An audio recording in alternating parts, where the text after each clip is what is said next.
There's no joy without pain. There's no sunshine without rain. You need up and down. This is how the world works. As a man, you must build yourself. And I agree that society puts huge pressure on men, and it's time for men to perform. As a man, you either perform or you don't. There's no safety net. The men who say, I can't feel like it, cannot compete with the men who do not say that. And it's player versus player. The man who goes to the gym every single day, regardless of how he feels, will always beat the man who goes to the gym when he feels like going to the gym. And it's player versus player. A good man controls himself. I have absolute self-control. Emotional control is absolutely and utterly important as a man. You need to understand as a man, there are certain principles under which you act, regardless of how you feel. Bam. I can wake up in a terrible mood. Yes. I can wake up sad. I can ache. I can have a busy day, stressed, etc. I will complete the same tasks as if I woke up in a fantastic mood. I'll do the same things because how I feel has no bearing on the things I'm going to do in my day because I have duty to myself. There is no light without dark. You will not appreciate your six-pack unless you didn't have one and you had to earn it. That's how the world works. So when I talk to these dudes like, oh, but it's, you know what, Tate, yeah, I agree, but you know, it's hard. Of course it is, it's supposed to be. And if you're not cut out for it, then fuck off and live a normal existence and die.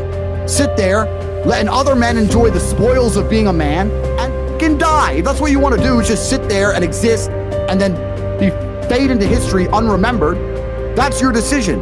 If you want to level up your character, then you need to get out here and do it. You need to be around brave men. You need to get some balls. You need to get your network together.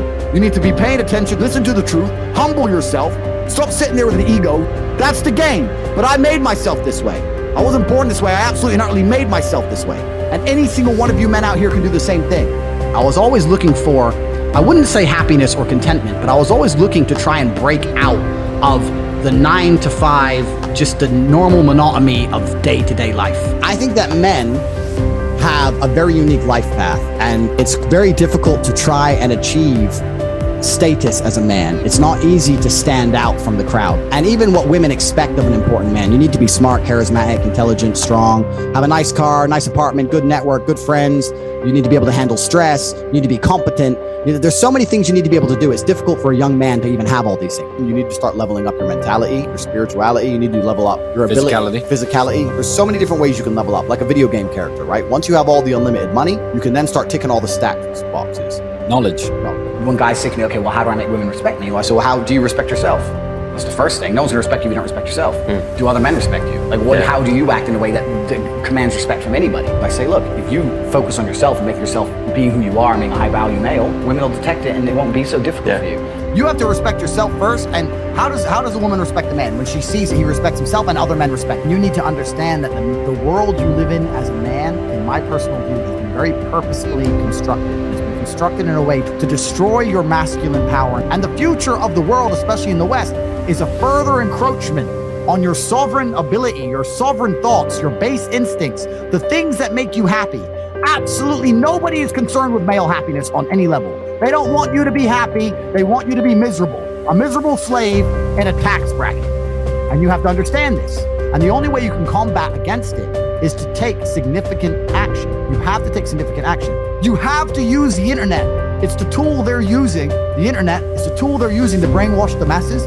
You need to combat it and use their own tool against them to seek out the kind of information, knowledge, and friends that you need to have around you. You are going to be the sum of the 5 people you spend the most time with. So that, if everyone understands that, as an intelligent person, you're going to be extremely careful and you're going to curate heavily the 5 people you hang around with. So you need to be aware of what's happening around you, and you need to curate for yourself a social network of people who understand that and are doing their best to combat that. That is the most basic imperative of the masculine frame, which has been destroyed in real time.